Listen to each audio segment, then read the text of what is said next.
Hello my dear student, कैसे हैं आप लोग। स्वागत है हमारे इस नए यूट्यूब चैनल में। देखिए, आज से हम लोग एक नया सीरीज की शुरुआत करने जा रहे हैं, एनसीईआरटी सीरीज। ठीक है, NCERT series Bihar board class 10th के बारे में जितना भी एनसीईआरटी का सिलेबस है मैथ में वो हम पढ़ाएंगे। ठीक है, पूरा एनसीईआरटी सिलेबस कंप्लीट करेंगे इस सीरीज के माध्यम से। ठीक है, देखिए, क्लास 10th में बहुत सारे चैप्टर इंपॉर्टेंट है, लेकिन जो सबसे ज़्यादा क्वेश्चन जिससे पूछा जाता है ट्रिगोनोमेट्री से पूछता है। ठीक है, ट्रिगोनोमेट्रिक्स कम से कम भी तब 20 से 25 नंबर का क्वेश्चन आना ही आना है। ठीक है, 100% हर बार आता है क्वेश्चन। अगर ट्रिगोनोमेट्री पढ़ लीजिएगा तो उसका अगला चैप्टर हाइट एंड डिस्टेंस, उससे भी एक क्वेश्चन 5 नंबर का आएगा ही तो आएगा। ठीक है, देखिए पहला चैप्टर शुरू करते हैं, ट्रिगोनोमेट्री।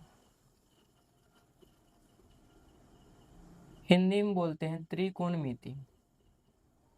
त्रिकोणमिति, देखिए सबसे पहले ट्रिगोनोमेट्री जो है 3 शब्द से मिलके बना है। ठीक है, पहला शब्द है ट्री, दूसरा शब्द है गोनो और तीसरा मेट्री। ठीक है, ट्री ट्री मतलब होता है 3, गोनो मतलब होता है कोण, मेट्री मतलब माप या मापन कर सकते हैं। तो इसका मतलब ट्रिगोनोमेट्री का परिभाषा हुआ 3 कोणों के मापन को त्रिकोणमिति कहते हैं। आप लिख सकते हैं परिभाषा, त्रिकोणमिति 3 कोणों के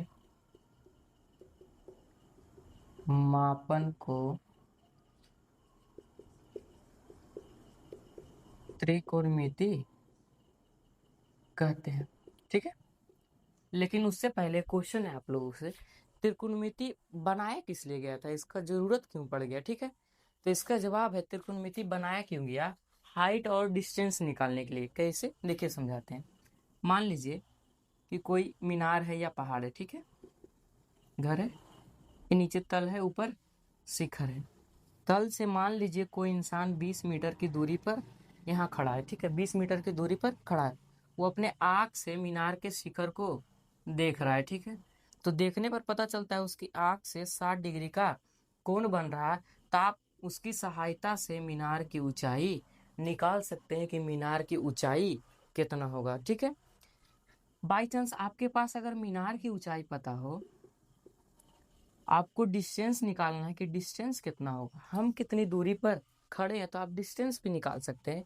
यानी त्रिकोणमिति में हाइट और डिस्टेंस निकाल सकते हैं। उसके अलावा अगर आपके पास हाइट और डिस्टेंस अगर दोनों दिया हुआ है तो आप कोण का मान भी निकाल सकते हैं कि कितने डिग्री का कोण बन रहा है। ठीक है, मेरी आंख से कितने डिग्री का कोण बन रहा है। ठीक है, देखिए परिभाषा समझ गए त्रिकोणमिति का।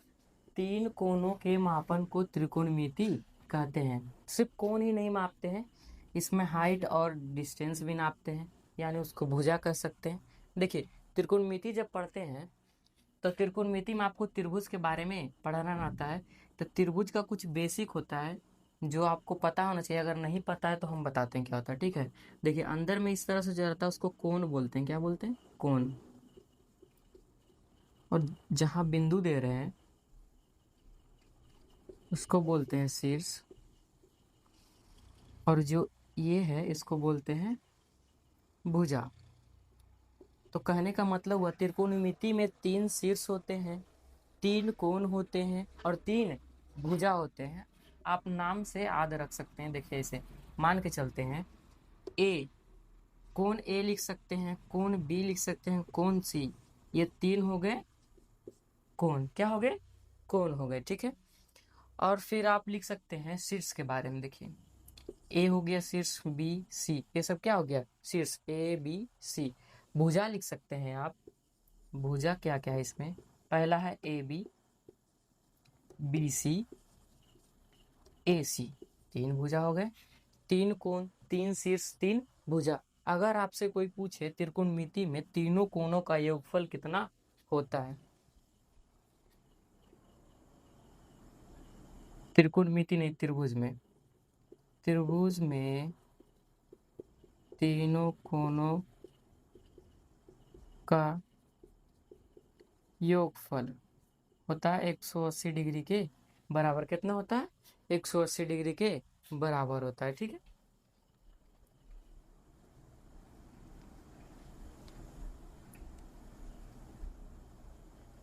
देखिए और बेसिक है कि त्रिभुज कितने प्रकार के होते हैं उसके बारे में भी पढ़ना जरूरी है। त्रिभुज को हम दो आधार पर बताते हैं, एक भुजा और एक कोण के आधार पर। पहले पढ़ते हैं भुजा के आधार पर। भुजा के आधार पर, ठीक है, पहला प्रकार होता है समबाहु, समद्विबाहु। तीसरा होता है विषम बाहु, विषम बाहु। पहला क्या होता है समबाहु त्रिभुज, समद्विबाहु त्रिभुज, विषम बाहु त्रिभुज। ठीक है, ये तीन प्रकार जो आपको पता होना चाहिए, बेसिक का नहीं पता तो हम बताते हैं। देखिए समबाहु का मतलब होता है भुजा के आधार पर। अभी आपको हम तुरंत बताए हैं कि भुजा होता क्या है। देखिए भुजा इसको कहते हैं, तीन भुजा होते हैं यानी भुजा के आधार पर जानना है।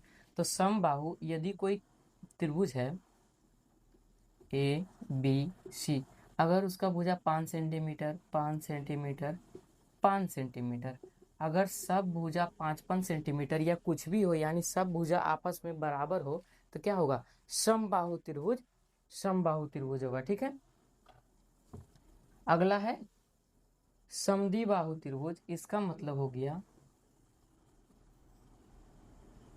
ए बी सी, अगर उसका दो भुजा बराबर हो, कितनी भुजा, दो भुजा बराबर हो तो क्या होगा समद्विबाहु त्रिभुज होगा। पहला है कि अगर तीनों भुजा बराबर होता है तो समबाहु, अगर सिर्फ दो भुजा बराबर है तो समद्विबाहु। अगला क्या है विषम बाहु त्रिभुज।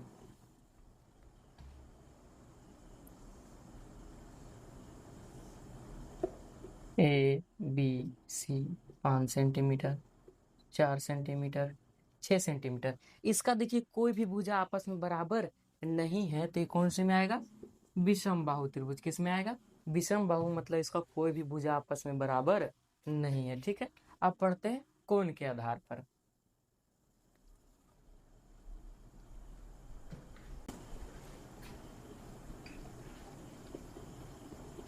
कोण के आधार पर देखिए इसमें कोण क्या होगा, अंदर वाला को कोण कहते हैं। ठीक है, कोण के आधार पर मेनली तीन होता है, न्यून कोण, समकोण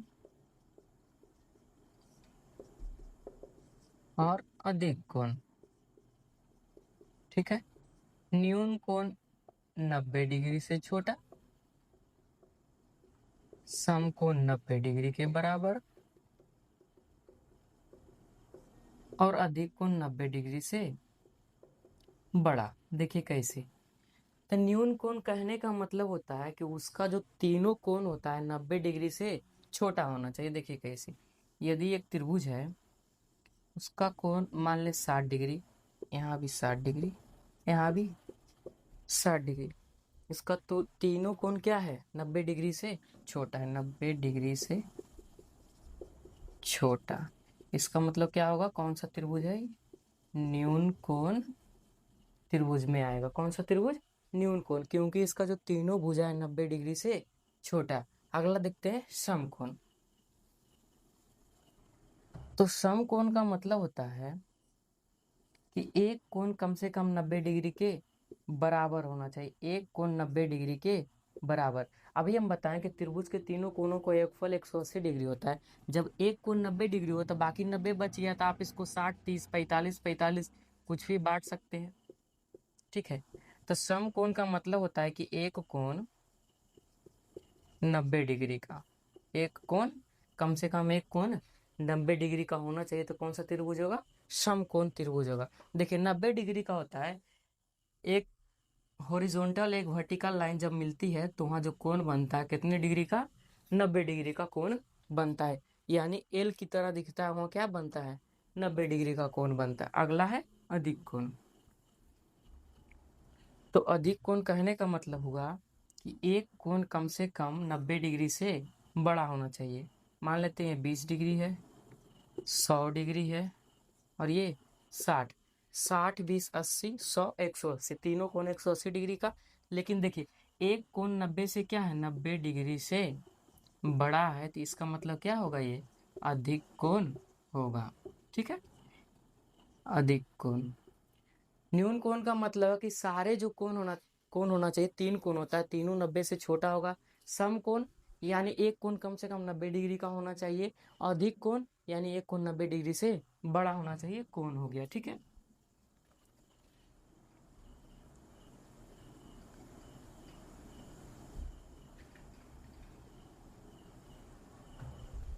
देखिए त्रिकोणमिति में जो पढ़ना है हमको, सिर्फ समकोण त्रिभुज के बारे में पढ़ना है, उसके अलावा कोई भी त्रिभुज के बारे में नहीं। ठीक है, समकोण त्रिभुज के बारे में पढ़ना है। ठीक है, समकोण त्रिभुज के बारे में नाम देते ए बी सी, यानी एक कोण 90 डिग्री का होगा। देखिए सबका यानी इसमें कौन बड़ी भुजा होती है, कौन छोटी भुजा होती है, इसके बारे में पढ़ना है। जो 90 डिग्री होता है, जहाँ समकोण बनता है, उसके सामने वाला को बोलते हैं कर्ण। क्या बोलते हैं, कर्ण बोलते हैं। इंग्लिश में हाइपोटेनियस यानी एच बोलते हैं। और ये सबसे बड़ी भुजा होती है, कर्ण सबसे बड़ी भुजा होती है। 90 के सामने वाला को एच बोलते हैं।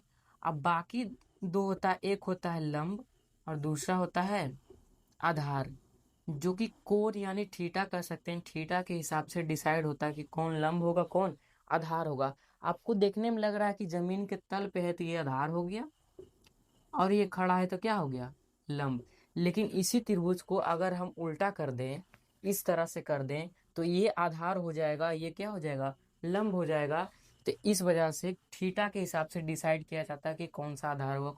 मान लीजिए कि अगर थीटा कोण यहाँ दिया हो तो थीटा के सामने वाला को क्या बोलते हैं, लंब। अब बाकी जो बच जाएगा उसको आधार बोलते हैं। लेकिन अगर थीटा हटा करके यहाँ से सी के पास लिया है, तो अब थीटा के सामने वालों को क्या बोलेंगे, लंब बोलेंगे। अब बाकी जो बच जाएगा उसको आधार बोलेंगे। आधार को बेस यानी बी बोलते हैं, और लंब को परपेंडिकुलर यानी पी से दर्शाते हैं। ठीक है, परपेंडिकुलर यानी पी से, कर्व को हाइपोटेनियस यानी एज से, आधार यानी बेस बी से। ठीक है, इसमें सबसे बड़ी भुजा क्या होती है, समकोण त्रिभुज में सबसे बड़ी भुजा, सबसे बड़ी भुजा कर्ण होती है। क्या होती है, कर्ण होती है। अब बाकी दो इससे छोटी भुजा होती है, जो कि कोण के हिसाब से डिसाइड कर सकते हैं कौन लंब होगा, कौन आधार होगा। ठीक है, इसके बाद देखिए हम लोग पढ़ते हैं इसके अनुपात के बारे में। देखिए पहला क्या है, एच पी बी, यानी इसके कितने अनुपात संभव हैं। लिख सकते हैं साइड्स ऑफ रेशियो, भुजाओं के अनुपात, यानी 3 भुजा है, कर्ण लंब आधार, इसके कितने अनुपात संभव है। देखिए पहला होता है P बटा एच, दूसरा होता है B बटा एच, तीसरा P बटा B, चौथा B बटा P, पांचवा हो जाएगा H बटा B, छठा कर सकते हैं H बटा P। इसके अलावा कोई भी अनुपात संभव नहीं होगा। सिर्फ कितने होते हैं, 6, P बटा एच, B बटा एच, P बटा B, B बटा P, H बटा B और H बटा P, 6 अनुपात संभव होते हैं। उसी त्रिभुज में, समकोण त्रिभुज पे ही जब त्रिकोणमिति पढ़ेंगे तो 6 निष्पत्तियां के बारे में पढ़ना है। ठीक है, 6 निष्पत्तियां, 6 निष्पत्तियां के बारे में पढ़ना है। पहला है sine, cos, tan, cot, sec, cosec. 6 निष्पत्तियां होती है, कितनी, 6। Sine cos tan cot sec cosec, 6 निष्पत्तियां। तो अब कहने का मतलब हो गया कि कौन सा निष्पत्ति कौन से अनुपात के बराबर होगा, कौन सा निष्पत्ति कौन से अनुपात के बराबर होगा। अब वो देखते हैं, यानी साइन थीटा जो निष्पत्तियां है वो कौन से अनुपात के बराबर होगा। ठीक है, देखते हैं उसको।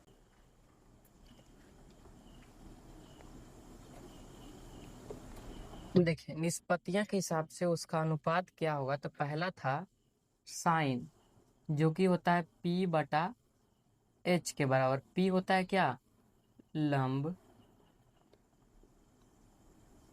और H क्या होता है, H होता है कर्ण, यानी लंब बटा कर्ण। दूसरा है कॉस, कॉस होता है B बटा H। अच्छा B क्या है, B हो गया आधार और H हो गया कर्ण। तीसरा है tan, P बटा B। P होता है क्या, लंब, और B क्या होता है, आधार। ठीक है। अगला है कॉट, कॉट होता है B बटा P। B हो गया आधार, P हो गया लंब। ठीक है। आगे देखिए, पांचवा हो गया सेक, सेक बताएं होता है क्या, H बटा B। तो H हो जाएगा इसमें क्या, कर्ण, और B हो जाएगा आधार। ठीक है। और छठा लास्ट है क्या, कौशिक, कौशिक होता है H अपॉन P। H होता है कर्ण और P क्या होता है, लंब। देखिए सबका निकल गया। यानी साइन का मान होता है P बटा H, कॉस होता है B बटा H, टैन होता है P बटा B, कॉट होता है B बटा P, सेक होता है H बटा B, और कौशिक H बटा P। ठीक है, ये हो गए सबके मान। ठीक है। अब इसी में पढ़ना है एक प्रमेय के बारे में, पाइथागोरस प्रमेय के बारे में। पाइथागोरस ने क्या प्रमेय दिए थे उसके बारे में पढ़ना है, इसको नोट कर लीजिए, उसके बाद बताते हैं।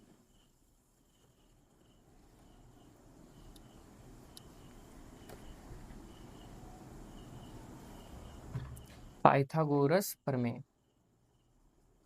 पाइथागोरस प्रमेय।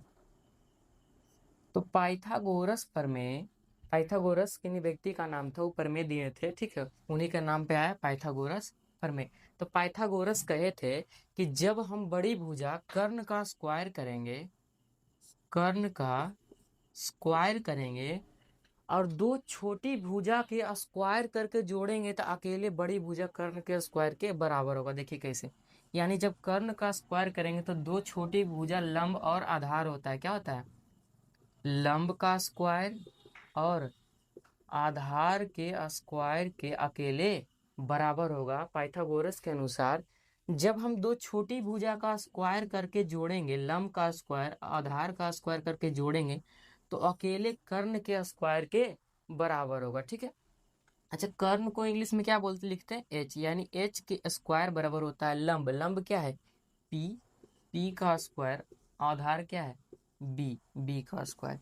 यही एक पाइथागोरस फॉर्मूला बनता है, एच स्क्वायर बराबर P square plus B square, जो कि पूरा त्रिकोणमिति में यूज होगा, कहीं मिस्टेक नहीं, पूरा जगह यूज होना है इसका, पाइथागोरस प्रमेय का। आपको याद रखना ही पड़ेगा पाइथागोरस प्रमेय।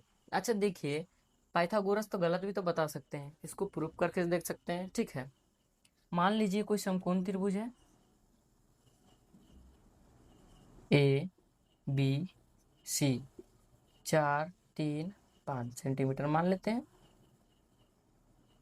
यानी इसमें बड़ी भुजा, यहाँ 90 के सामने वाला को क्या बोलते हैं, कर्ण, यानी एच। अब बाकी थीटा के हिसाब से पी और बी डिसाइड हो जाएगा, इसको पी इसको बी, आप चाहते हैं इसको पी इसको बी मान सकते हैं। ठीक है। तब पाइथागोरस के अनुसार जब एच का स्क्वायर यानी 5 का स्क्वायर करेंगे, तो पी के स्क्वायर प्लस बी के स्क्वायर के बराबर होगा। पी कितना है, 4 के स्क्वायर, और बी कितना है, 3 का स्क्वायर। तब 5 का स्क्वायर करेंगे आएगा 25, 4 का स्क्वायर करेंगे 16, 3 का स्क्वायर 9। इधर देखिए 25 आई 16 और 9 कितना होगा 25। देखिए आ गया दोनों बराबर। तब पाइथागोरस यही कहे थे, जब हम बड़ी भुजा का स्क्वायर करेंगे तो दो छोटी भुजा के स्क्वायर के योग के बराबर होगा। किसके अनुसार, पाइथागोरस के अनुसार। ठीक है। अब देखिए, यहाँ से हम दो फॉर्मूला और निकाल सकते हैं। यदि हमको सिर्फ P का जरूरत पड़े तो P का क्या फॉर्मूला बन सकता है। जब हमको P का जरूरत है तो B इधर क्या कर रहा है, उसको इधर ले आते हैं, यानी एच स्क्वायर के माइनस में आ जाएगा बी स्क्वायर, तो होगा पी स्क्वायर। ये हो गया दूसरा फॉर्मूला। यदि हमको बी स्क्वायर चाहिए तो पी स्क्वायर इधर क्या कर रहा है, इसको इधर ले आते हैं, तो H square minus P square बराबर होता है क्या, बी स्क्वायर। ये 3 फार्मूला कंपलसरी आपको याद रखना पड़ेगा, नहीं तो आगे बहुत दिक्कत होगा, ठीक है। और इससे एक फार्मूला और निकल सकता है। स्क्वायर को जब हम दूसरी साइड ले जाते हैं तो पता है क्या होता है, दूसरी तरफ रूट लग जाता है।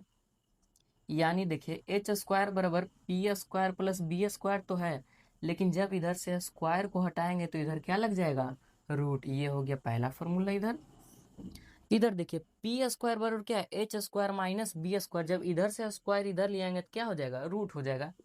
यानी पी स्क्वायर बराबर है H square minus B square. जब स्क्वायर को हटाएंगे इधर क्या लग जाएगा, रूट।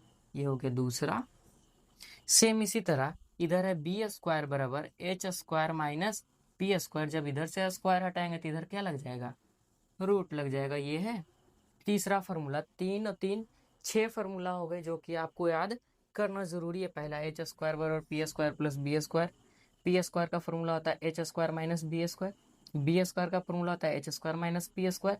जब स्क्वायर हटाएंगे तो उधर रूट चढ़ जाएगा, तीनों में सेम होगा, रूट लग जाएगा, ठीक है। उसके बाद आगे और भी फॉर्मूला है, देखते हैं, ठीक है। देखिए उसके बाद पढ़ते हैं कि निष्पत्तियां आपस में ही उल्टे हो जाते हैं, तो कौन सा निष्पत्तियां किसके उल्टे हैं ये देखते हैं, ठीक है। तो हम आपको 6 निष्पत्तियां बताए होंगे। साइन थीटा, साइन यानी क्या होता है, पी बटा एच। ये उल्टा होता है किसके, उल्टा होता है कोसेक के, जो कि होता है एच बटा पी। देख लीजिएगा मिला करके, ये उल्टा होता है आपस में, दोनों क्या होता है। साइन का उल्टा क्या होता है, कोसेक। क्या होता है, कोसेक। जब हम बात करें कॉस की, कॉस का फॉर्मूला होता है बी बटा एच, जो कि उल्टा होता है किसके, सेक के। सेक का क्या होता है, एच बटा बी, ठीक है। ये दोनों आपस में उल्टे होते हैं। उसके बाद क्या होता है, कॉट। कॉट या टैन मान के चलिए, टैन। टैन होता है पी बटा बी।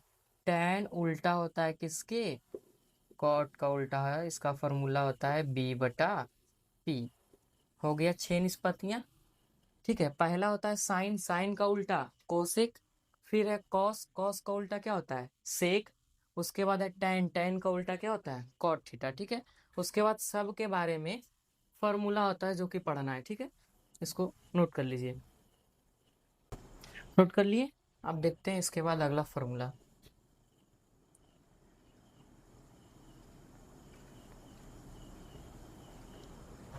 देखिए अभी हम आपको बताएं कि साइन उल्टा होता है किसके, तो होता है कोसेक के।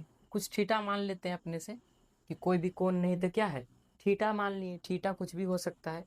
तो साइन उल्टा होता है कोसेक को, तो इसके बराबर हम लिख सकते हैं कि साइन थीटा बराबर होगा 1 अपॉन कोसेक थीटा। ये हो गया पहला फॉर्मूला। कि क्या बोले, साइन उल्टा होता है किसके, कोसेक का। देखिए साइन सीधा है, इसको उलट दिए। कोई भी संख्या के नीचे बटा में एक होता है कि नहीं, कोई भी संख्या के नीचे बटा में एक होता है, यानी साइन के नीचे भी तो एक होगा। जब इसको हम उलट देंगे तो क्या बन जाएगा, कोसेक बन जाएगा। यानी साइन का उल्टा क्या होता है, कोसेक। उसी तरह से कॉस थीटा का उल्टा क्या होता है, कॉस थीटा का उल्टा होता है सेक थीटा। क्या होता है, सेक थीटा।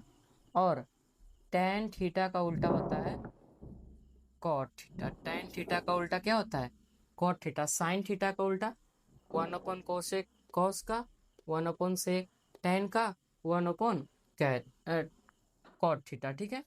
इसके बाद देखिए और भी फॉर्मूला के बारे में पढ़ना है। होता है टेन थीटा बराबर होता है साइन थीटा बटे कॉस थीटा। और कॉट थीटा, जो कि देखिए टैन और कॉट आपस में उल्टा होता है, तो ये भी क्या हो जाएगा, उलट जाएगा। यानी हो जाएगा कॉस थीटा बटे साइन थीटा। 3 फॉर्मूला इधर हो गया, 2 इधर, 5 हो गया, ठीक है। जो कि आपको याद करना है, तो जाके आगे क्वेश्चन बनेगा। इसके बाद और फॉर्मूला के बारे में बताते हैं, ठीक है।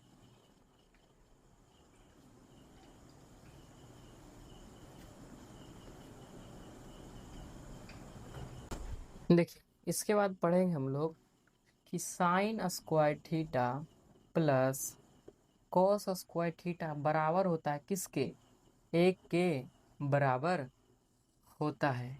दूसरा है sec square theta minus tan square theta बराबर भी कितना होता है, 1 के बराबर होता है। दूसरा है cosec square theta minus cot square theta बराबर 1, ये भी किसके बराबर होता है, 1 के बराबर होता है। ये तीनों फार्मूला को हम आगे प्रूफ करके भी दिखाएंगे क्यों एक इसके बराबर होता है। Sine square theta plus cos square theta एक ही के बराबर क्यों होता है, ये आगे हम प्रूफ करके भी दिखाएंगे। इसके आगे बहुत सारे फार्मूला और है जो कि आगे पढ़ेंगे धीरे धीरे।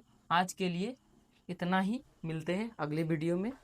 Thank you so much watching this video. Bye bye, take care.